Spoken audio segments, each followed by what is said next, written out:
आप सभी को नमस्ते दोस्तों। मेरा नाम भारत तिवारी। आप देख रहे हैं सरकारी टेलीविजन। दोस्तों ये है हमारा देश भारत।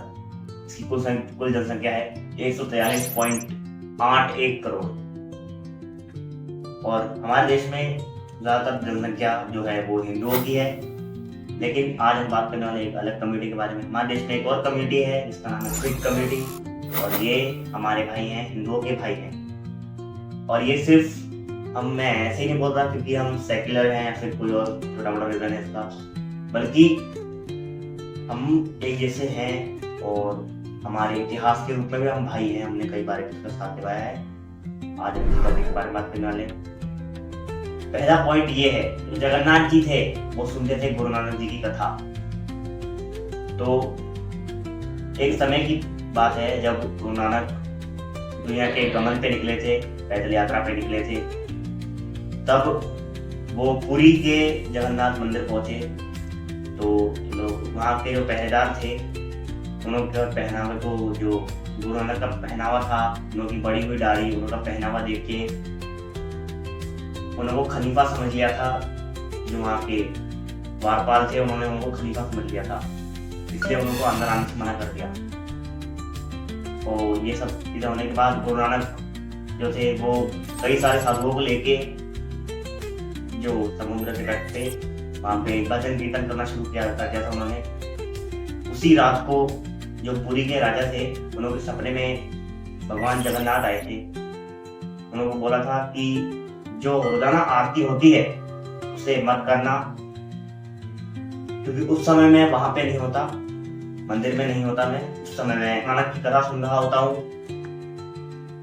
अगले दिन पुरी के राजा समुद्र के किनारे गए, उन्होंने देखा और वो हैरान हो गए, क्योंकि वहां पे बलराम जी और श्री जगन्नाथ जी और सुमित्रा जी वहां पे बैठे गुरु नानक जी की कथा सुन रहे थे। और ये देख के पुरी के राजा बहुत ज्यादा हैरान हुए थे। पॉइंट नंबर 2, हमारा पहनावा और एक दूसरे के धर्म में, एक दूसरे के धर्म के बारे में कही गई बातें और लिखी गई बातें। जो केसरिया रंग है दोस्तों, वो दोनों ही धर्मों में बहुत ज्यादा मान्यता दी जाती है। केसरिया रंग को, केसरिया जो रंग है उसे हमारे दोनों धर्म में बहादुरी, वीरता और कुर्बानी का प्रतीक माना जाता है। बात करें एक दूसरे के धर्म में, एक दूसरे के बारे में लिखी हुई और कही गई बातों की, तो जो गुरु ग्रंथ है उसमें 8000 से ज्यादा बार हरि शब्द का इस्तेमाल किया गया है और 2500 से ज्यादा बार श्री राम शब्द का इस्तेमाल किया गया है और कहा गया है। बात करेंगे पॉइंट नंबर 3 की, हमारे इतिहास के बारे में। हमारे इतिहास में ज्यादातर जो भी लड़ाइयाँ लड़ी गई हैं, जिसमें हिंदू और सिखों ने साथ में मिलकर लड़ाई लड़ी है, वो उसके ज्यादातर कारण रहे हैं मुगल शासकों से लड़ाई और अफगानियों से लड़ाई। यही कारण रहे हैं। जो गुरु गोविंद सिंह जी थे उन्होंने खालसा पंथ की स्थापना मुगलों से लड़ने के लिए की थी। और कई हिंदू राजाओं ने और राजपूत राजाओं ने उनका साथ दिया था इस लड़ाई में। बिल्कुल भाइयों की तरह कंधे से कंधा मिला के हमने मुगलों का सामना किया था।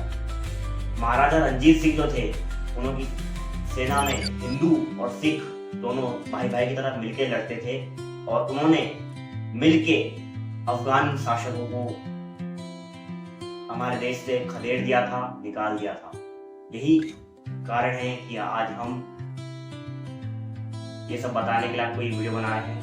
और हिंदू और जो सिख है वो भाई हैं इन्हीं 3 कारण की वजह से। तो मिलते हैं एक और ऐसी ही वीडियो में। मेरे इस चैनल को लाइक, सब्सक्राइब है, बेल आइकन प्रेस कर दें।